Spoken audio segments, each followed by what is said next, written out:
اعوذ باللہ من الشیطان الرجیم بسم اللہ الرحمن الرحیم. ڈیئر اسٹوڈنٹس، آج ہم احمد فراز کی نظم محاصرہ کا تنقیدی جائزہ لیں گے.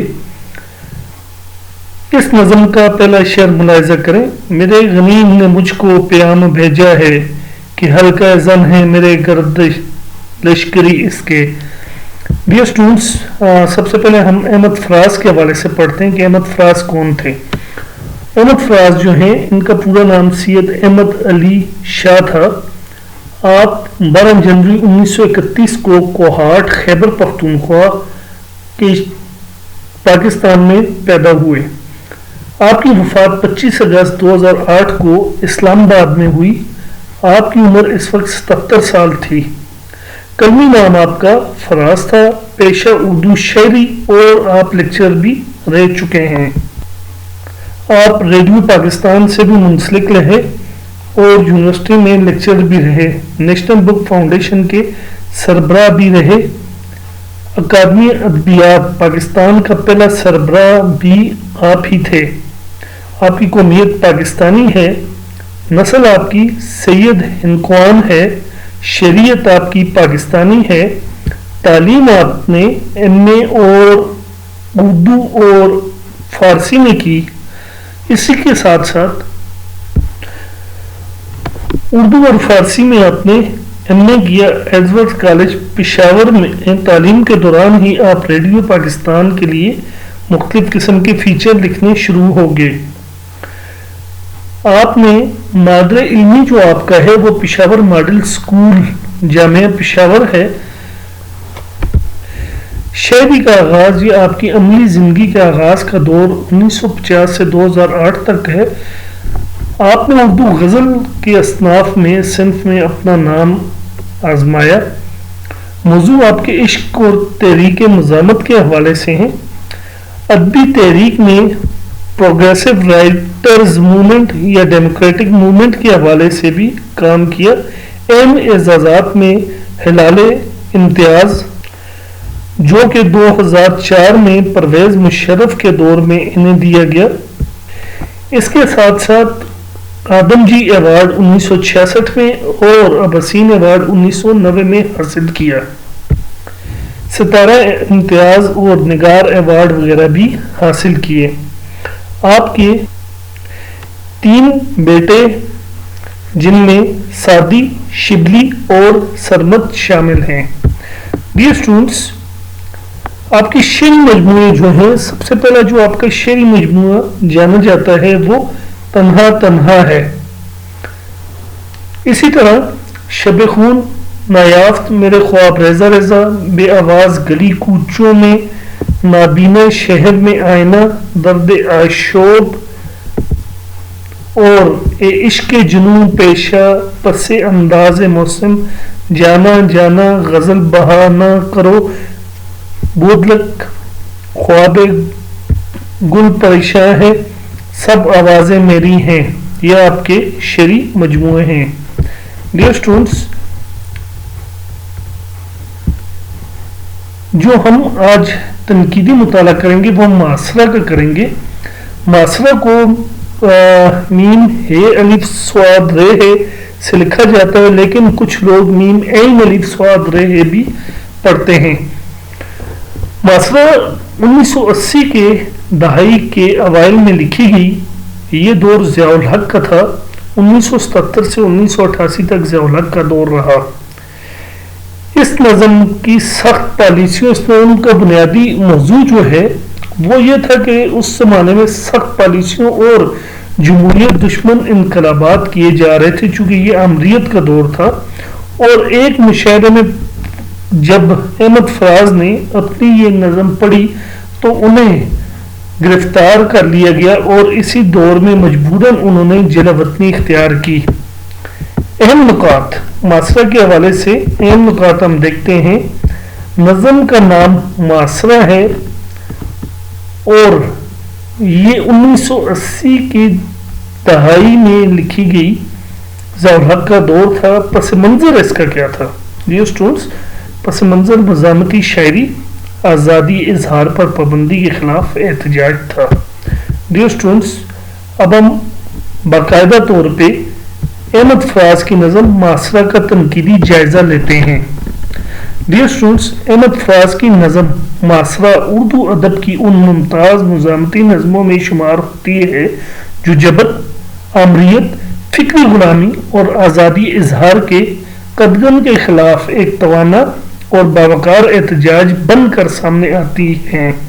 یہ نظم محض کسی ایک فرد کے معاشرے کی داستان نہیں بلکہ سوچ، سچ، شعور، ضمیر اور قلم کے محاصرے کی علامت ہے۔ شاعر نے اس نظم میں اپنے عہد کے سیاسی، سماجی اور فکری بحران کو نہایت جرأت، شعور اور فنی پختگی کے ساتھ پیش کیا ہے۔ ڈیئر اسٹوڈنٹس، نظم معاشرہ ایک ایسے سماج کی عکاس ہے جہاں طاقتور طبقہ سچ بولنے والوں کو ہر طرف سے گھیر لیتا ہے۔ شعر کا غنیم کوئی فرد واحد نہیں بلکہ ریاستی جبر، آمریت، استحصالی نظام اور فکری استبداد کی علامت ہے۔ نظم کا آغاز ہی دشمن کے ایک پیام سے ہوتا ہے جو دھمکی، خوف اور طاقت کے اظہار کا استعارہ ہے۔ غنیم لفظ آپ کو اس نظم کے پہلے شعر میں ملتا ہے۔ ڈیئر اسٹوڈنٹس، غنیم کا جو معنی ہے وہ لوٹنے والا، لٹیرا، ڈاکو، یہ فاتح کے معنی میں بھی آتا ہے۔ اسی طرح ڈیئر اسٹوڈنٹس، شعر دکھاتا ہے کہ اس جابرانہ نظام میں لشکر، فصیل، منار اور عسکری طاقت جبر کی علامت بن چکے ہیں۔ پھر شعر کہتا ہے کہ مذہبی پیشوا، صوفی، شیخ، امام اور معززین عدالت اقتدار کے سامنے خاموش یا جھکے ہوئے ہیں۔ تیسرے نمبر پہ شاعر کہتا ہے کہ اہل قلم کی ایک بڑی تعداد درباری قصیدہ گوئی میں مصروف ہے، یعنی حقائق، سچائی اور ظلم کے خلاف کھڑا ہونے کی ان میں طاقت موجود نہیں ہے۔ ڈیئر اسٹوڈنٹس، اس پورے منظر نامے میں سچ بولنے والا فرد تنہا ضرور ہے مگر باوقار اور ثابت قدم ہے۔ دشمن کی طرف سے جان کی امان کے بدلے قلم کو قتلگاہ میں رکھنے کی شرط دراصل ضمیر فروشی اور فکری غلامی کی پیشکش ہے جسے شعر پوری طاقت سے رد کرتا ہے۔ ڈیئر اسٹوڈنٹس، یہ نظم صرف ظلم کی نشاندہی نہیں کرتی بلکہ منافقت، موقع پرستی اور اجتماعی بے حسی پر بھی گہرا طنز ہے۔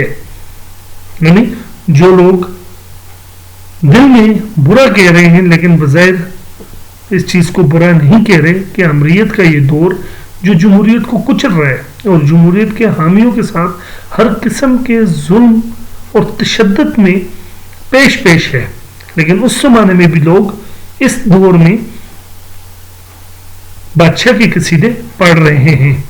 یوں محاصرہ نظم جو ہے وہ اردو ادب میں ضمیر کی شہادت اور اخلاقی جرأت کی ایک روشن مثال بن جاتی ہے جس نے اس زمانے میں جہاں پہ صرف ایک شخص مکمل طور پہ پورے نظام پہ حاوی تھا اس کے خلاف اٹھ کر ایک بات کرنا، بلکہ آپ نے تو پوری کی پوری نظم لکھ ڈالی، تو یہ بہت بڑی جرأت مندانہ اقدامات کی ایک دلیل ہے۔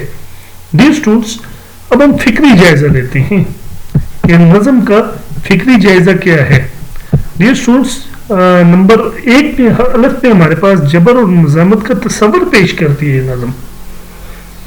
فنی اور فکری جائزے میں فکری جائزہ جو ہم لے رہے ہیں اس میں جو پہلا پوائنٹ آتا ہے وہ جبر اور مزاحمت کا تصور ہے۔ نظم کا مرکزی فکری محور جبر کے مقابلے میں مزاحمت ہے۔ شعر کے نزدیک قلم محض لکھنے کا آلہ نہیں بلکہ میرا تو قلم امانت ہے میرے لوگوں کی، میرا قلم تو عدالت ہے میرے ضمیر کی۔ یہ مصرع پوری نظم کا فکری محور ہے۔ قلم عوامی اعتماد، اجتماعی شعور اور اخلاقی ذمہ داری کی علامت بن جاتا ہے۔ شاعر واضح اعلان کرتا ہے کہ وہ نہ جان کی حرص رکھتا ہے اور نہ انجام کا خوف، اور اس نے یہ ثابت کر دیا اس تحریر کو، اس نظم کو لکھنے کے بعد۔ ڈیئر اسٹوڈنٹس، جو دوسرا ہمارا پوائنٹ ہے نمبر بے، تاریخ کا شعور اور انقلابی امید، یعنی شعر جو ہے وہ آپ کو ایک شعور بھی دے رہا ہے اس نظم کے ذریعے اور انقلاب کی امید بھی دے رہا ہے۔ نظم میں تاریخ کو ایک زندہ اور متحرک قوت کے طور پہ پیش کیا گیا ہے۔ اس حوالے سے یہ شعر ملاحظہ کیجئے کہ رات جب کسی خورشید کو شہید کرے، کہ رات جب کسی خورشید کو شہید کرے تو صبح ایک نیا سورج تراش لاتی ہے۔ یہ خیال اس امر کی علامت ہے کہ ظلم عارضی اور مزاحمت دامی ہے۔ شہادت نئی روشنی، نئی فکر اور نئے عہد کو جنم دیتی ہے۔ یہ فکر نظم کو محض احتجاج نہیں بلکہ انقلابی امید عطا کرتی ہے۔ ڈیئر اسٹوڈنٹس، تیسرے نمبر پہ جیم جو پوائنٹ آتا ہے فکری جائزہ کے حوالے سے اہل قلم کی ذمہ داری ہے۔ احمد فراز اہل قلم کو آئینہ دکھاتے ہیں جو اقتدار کے ایک اشارے پر قصیدے لکھنے لگتے ہیں۔ شاعر خود کو ان سے الگ کھڑا کرتا ہے اور اعلان کرتا ہے کہ اس کا قلم درباری نہیں، غاصبوں کا آلہ نہیں، مذہبی یا عدالتی منافقت کا وسیلہ نہیں۔ جو نظم اہل قلم کے لیے ایک اخلاقی منشور بن جاتی ہے۔ ڈیئر اسٹوڈنٹس، اب ہم فنی جائزہ لیں گے۔ فنی جائزے میں سب سے پہلے ہم اس کا اسلوب دیکھتے ہیں کہ نظم کا اسلوب کیسا ہے۔ نظم کا اسلوب خطابانہ، علامتی اور بیانیہ ہے۔ زبان سادہ مگر شکوہ دار ہے۔ شاعر نے عام فہم الفاظ میں نہایت گہرے سیاسی، سماجی اور اخلاقی مفاہیم سمو دیے ہیں۔ لہجہ ابتدا میں طنزیہ اور المناک، درمیان میں احتجاجی اور اختتام پر یقین، وقار اور استقامت میں ڈھل جاتا ہے، جو نظم کو ڈرامائی تاثر بخشتا ہے۔ ڈیئر اسٹوڈنٹس، فنی جائزہ میں نمبر 2 پہ علامت نگاری اور استعارہ آتا ہے۔ نظم میں علامتوں کا استعمال نہایت مؤثر ہے۔ ڈیئر اسٹوڈنٹس، پہلی جو علامت ہے وہ معاصرہ کی گئی ہے، یعنی جو نظم کا نام ہے وہی اس کا علامت نگاری بھی ہے۔ معاصرہ جو ہے وہ فکری اور سماجی جبر کی علامت ہے۔ قلم ضمیر، سچ، عوامی امانت کی علامت ہے۔ شمشیر طاقت اور تشدد کی علامت ہے، اور خورشید حق، آزادی اور سچ کی علامت ہے۔ اسی طرح ڈیئر اسٹوڈنٹس، رات ظلم و آمریت کی علامت ہے۔ ڈیئر اسٹوڈنٹس، اس کے ساتھ ساتھ نظم کے اندر استعارے بھی بیان کیے گئے ہیں۔ ڈیئر اسٹوڈنٹس، تھوڑا سا استعارہ کے حوالے سے آپ کو بتا دیں، انگلش میں استعارہ کو میٹافر کہتے ہیں۔ استعارہ علمی بیان کی اصطلاح ہے۔ استعارہ کے تحت کسی ایک چیز کو اس کی اصلی صورت میں بیان کرنے کے بجائے کسی دوسری چیز سے تعبیر کیا جاتا ہے، یعنی ایک چیز کو دوسری چیز قرار دیا جاتا ہے تاکہ معنی میں گہرائی اور خوبصورتی پیدا ہو۔ اسٹوڈنٹس، اس نظم کے حوالے سے استعارہ کی بات کرتے ہیں۔ قلم قتل گاہ میں رکھ دو اور لوچے کمال کا زبان تیر کی ہے۔ نظم کو محض بیان نہیں بلکہ ایک شدید جذباتی تجربہ بنا دیتے ہیں۔ ڈیئر اسٹوڈنٹس، فنی جائزہ میں تیسرے نمبر پہ ہمارے پاس شعری پیکر تراشی ہے۔ نظم میں تصویریت بہت مضبوط ہے۔ فصیل برج، منار، عسکری بارود اور کمان جیسے پیکر کاری کے سامنے ایک خوفناک مگر حقیقت سے قریب تر مناظر کھینچ دیتے ہیں۔ اسی طرح ڈیئر اسٹوڈنٹس، بہر، آہنگ اور تکرار کے حوالے سے اس نظم کی بہر متوازن اور دوراں ہے۔ تکرار میرا قلم نہیں ایک مضبوط فنی حربہ ہے جو فکری اصرار، احتجاج اور خود آگاہی کو مزید مؤثر بناتا ہے، یعنی صنعت تکرار کا بھی اس میں استعمال کیا گیا ہے۔ ڈیئر اسٹوڈنٹس، اگر مجموعی اہمیت کے حوالے سے اس نظم کا جائزہ لیا جائے تو معاصرہ احمد فراز کی صرف ایک نظم نہیں بلکہ ایک فکری دستاویز اور قلم کی آزادی کا منشور ہے۔